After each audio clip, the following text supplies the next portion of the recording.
So this is the play button I created for my 100k milestone.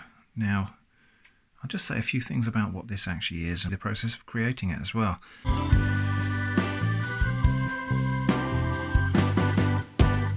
wasn't actually intending to create this. I found some iron ore on the beach at Hengistbury Head, and I intended to bring that back for a different project, but then the 100k thing happened quite suddenly, and I quickly had to put together a plan to do something to mark the occasion.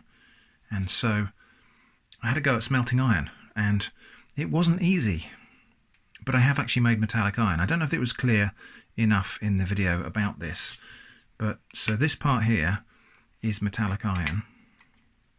It's not properly forged down to wrought iron, so this is still the sort of sponge iron, but you can see a little speck of metallic iron in there, of pure iron. The rest of it is a kind of mixture of iron and other minerals, but you can see that that's magnetic, unlike the iron ore that surrounds it. So there we go, I did succeed in making iron out of iron ore. Still got a little bit of iron ore left over. I'm not sure what I'm going to do with that. So the process of smelting, well, in theory it's fairly simple. You create a chimney, you pile it full of charcoal and iron ore mixed, you blow air through it as it burns, and that drives off the oxygen from the iron oxide, and you get metallic iron, which you then take out and hammer into a piece of wrought iron. I started off by making a furnace base out of aerated concrete blocks, and I thought as a shortcut I would just use a clay pot as the chimney. So I went and bought a clay pot, I cut the bottom out of it and cemented it on top of the furnace. Unfortunately, as soon as I fired it up, it just cracked and fell apart, so I had to have a plan B, which was to go and get some more aerated concrete blocks, cut them in half and make the chimney out of that. Even then, the concrete did burn a little bit and the furnace was only single use really. So all of this left me with a pretty acute appreciation of how difficult actually smelting iron is, and how difficult it would have been for the first people who did it, especially as they didn't have electric air blowers like I do, and the benefit of the knowledge of history. So I think I will have a go at doing that again, but perhaps with the right materials, with some proper clay. We'll make a proper clay chimney, we'll blow it with hand-operated bellows. I might even go as far as making the charcoal myself. That's a thing I'd like to experiment with anyway. So just to go back to the play button, this triangle is the smelted iron that I cut out of the furnace and then cut with my tile saw. This bit surrounding it is crushed iron ore set together with epoxy resin. I thought epoxy resin was a kind of a YouTubey thing anyway, so I thought that was quite fitting. I made that in a plastic mould and then poured the resin into it, and you can see all of the iron ore sunk to the bottom. That was the bottom then, and the rest of the resin doesn't obviously have quite so much iron ore built into it. Then I sanded it smooth, and I just finished that with Danish oil. It's come up quite nicely, I think, considering that that's really a wood finish. Okay, so I don't know if you saw the video where I carved this thing out of a concrete block. It is a Moai style sculpture head. So if this is left alone, I'm pretty sure this will crumble in the winter because water will soak into this porous surface and it will spoil when it freezes. So we've got a variety of options for protecting that. One thing we could do is varnish it or soak it in epoxy or something like that, but I feel that that's a bit sterile. So what I'm going to attempt to do, I'm going to try to grow a biofilm on it, which means painting it with something or other that will encourage the growth of mosses or lichens or bacteria, just some kind of flora on there, and then we will, hopefully that will protect it from the rain. That will give it a crust that will shed the rain and actually help to mitigate some of that spoiling when it gets cold. We'll see if that really works or not. However, I'm not really sure what to treat it with, so I've got a number of these test pieces that I've cut from the same block, and I've marked them with letters because I'm going to try a variety of different suggested treatments for this. So what we've got, I've got some moss in a pot, I've got some lichens on a piece of fallen branch. I'm going to scrape these off into water. I've got some plain natural yogurt mixed with water, and I've got some horse poo, because one of the things people suggest doing is soaking a bit of horse poo in water and painting that onto these things if you want to prematurely age them. So we'll give it a try. So I've also got a control that I won't do anything with. I won't treat at all. We'll fix these onto a board and I'll leave them for a few weeks and we'll see if any of them look promising. And whichever one looks the most promising at the end of those few weeks is what I will treat the statue with. So let's get going.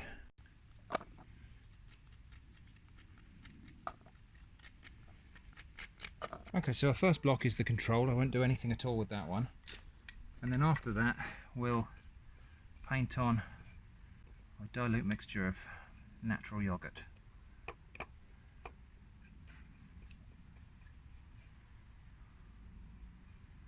I'll put that on fairly liberally while it's in this horizontal position and allow that to soak in and dry a little bit. Moss kind of looks like it might be the most promising for growing a patina on this thing because it's all green and grimy already. We'll see how we get on.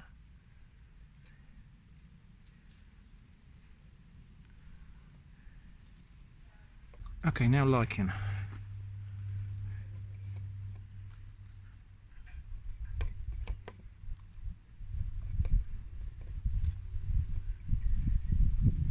Now the really gross one, horse poop.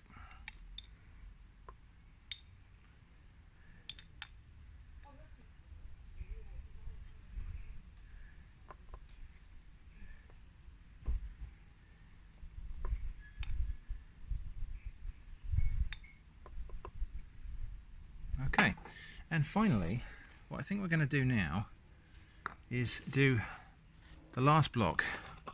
We'll make a mixture of everything. So we're going to have kind of witch's brew of moss, lichen, yogurt and horse poop. Looks delicious, doesn't it?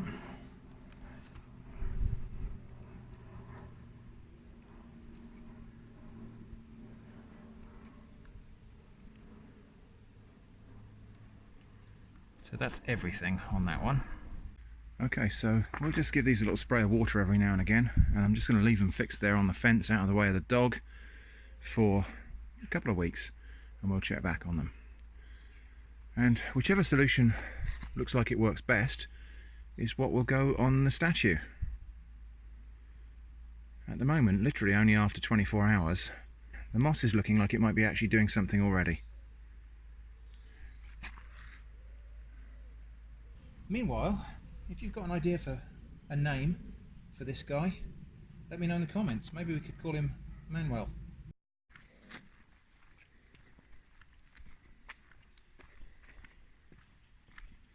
So it's late July, and once again I came out to the New Forest hoping to find bilberries. Now I've found lots of bilberry plants here, but once again the New Forest is disappointing me in terms of fruit. Now I don't know if we're just a bit too late. It has been quite a hot, dry summer, and maybe the fruit either hasn't developed or has ripened really early. But there's just, well, there we go.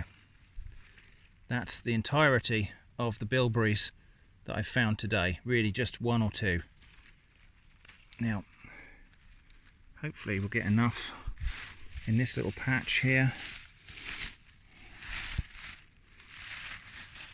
to have an actual taste of what the fruit is like. No, literally that is it, just one or two little berries there. I can't find any more here. And we've been rummaging around in these plants all over the place. I'm just not finding any. So I think I'm too late. I can't even see any green fruit, so I think we're just too late. And this hot, dry summer means all the fruit has already gone, if indeed there was some. Anyway, so there we go. There's my two little bilberries. And in case you don't know what bilberries are, they are just tiny blueberries. Wild blueberries that we have here in Great Britain. Let's have a taste. So, unsurprisingly, they taste like blueberries. I prefer them to the big shop-bought blueberries. I find them a bit more tasty and they've got a bit more acidity, and I like that. So yeah, there's not a lot about, but there we go, there's another one. Now these plants have suffered grazing from deer and sheep and cattle and probably horses, so they didn't really stand much of a chance in the first place. But yeah, I think we're just a bit too late in the year. I do have a fallback option, which is my own blueberry plant that I have in the garden, which has got a decent crop of berries on it this year. I have to grow that in a pot because the soil in my garden is not sufficiently acidic to support ericaceous plants. Don't you dare eat my blueberries, dog. Oi, get your nose off of that. Come on. So yeah, I have to give that rainwater and every now and again give it some ericaceous feed. So I'll be picking some blueberries one way or another this year anyway. So just out for an evening walk, lovely warm July evening, and we've got a field of maize here. This is the track I very often walk the dog down of an evening. But over here, this is the field where I filmed a lot of the footage of bees in the Slow TV episode about bees recently. So it's a field that's been left fallow this year, and we've got chamomile growing in there, we've got some thistles. It's really, this is what nature does when it's left to itself. And we've got some interesting stuff going on here, because what we've got here is remnants of previous crops. And so, Eva,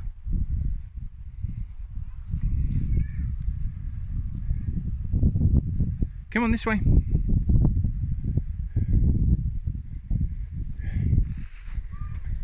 So let's just have a wander in there and see if we can identify. I think we're going to find some remnants of grains and other things that are from previous crops in this field. Let's go take a look.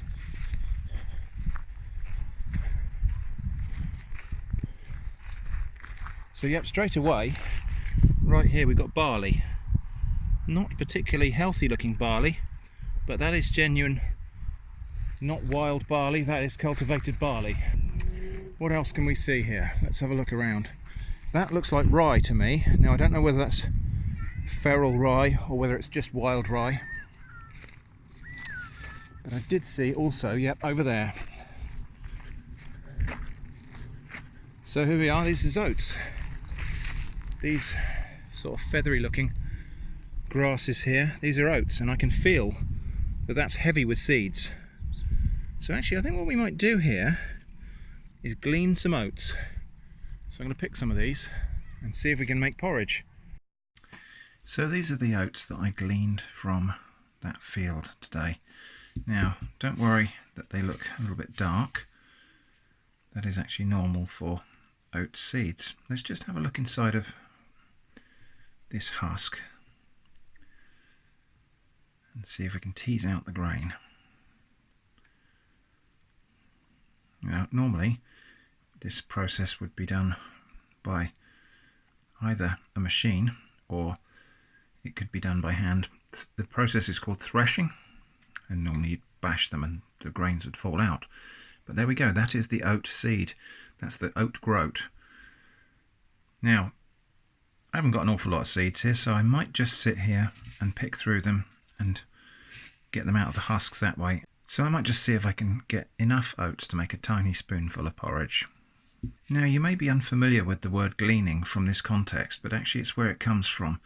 And what used to happen in years gone by is after the farmer had cut the crop in his field, the poorer people would go into the fields and see if they could gather any remnants that had been missed by the harvesters. And that's called gleaning. And people used to do it from the field margins, and they used to, some people would manage to glean a little sack of corn in order to keep themselves alive through the winter that way. And farmers who were feeling a little bit charitable would sometimes deliberately miss little bits of their field and deliberately leave them unharvested so that the gleaners would have some grain for subsistence.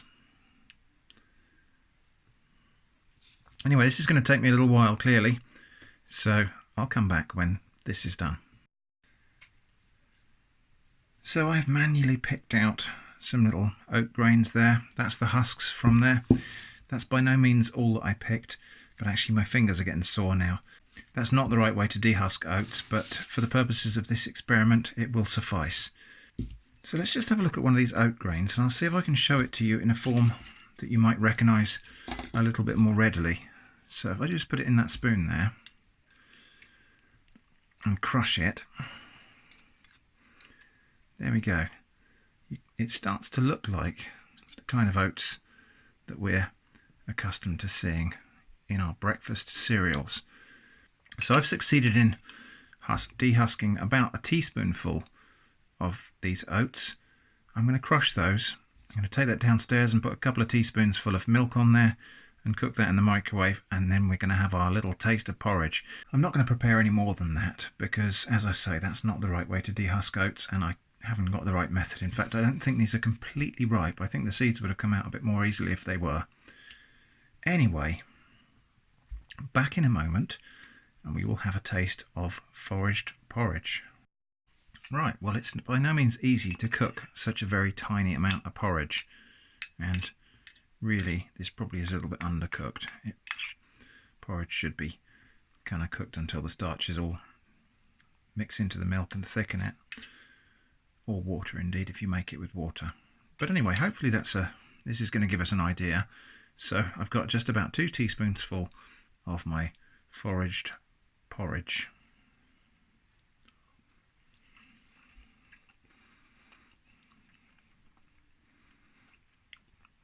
Yep, and it tastes exactly as you might expect. It tastes like oats.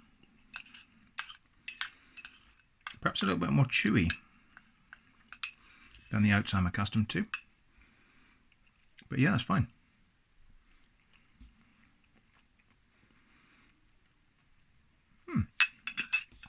Oh, there we go.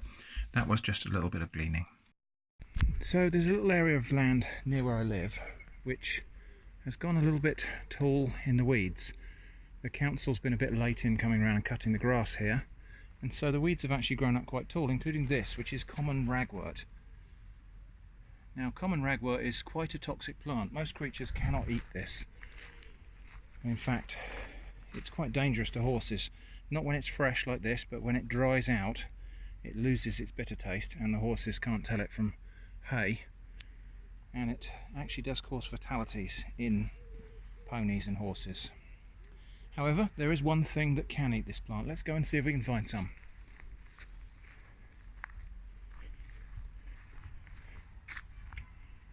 Okay, and here they are.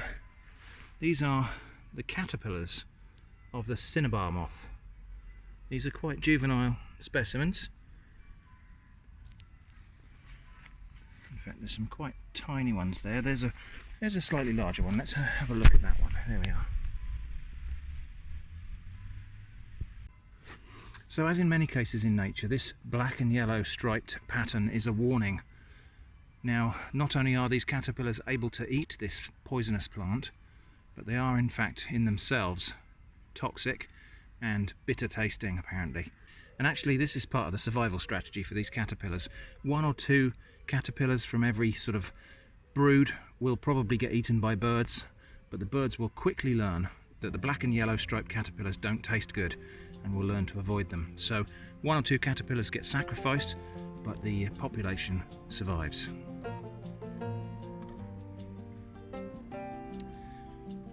So I would say probably this caterpillar is in its second instar, which is probably just it's molted once since it was hatched out from the egg, maybe twice. It will molt a couple more times and then it will pupate and turn into the Cinnabar Moth.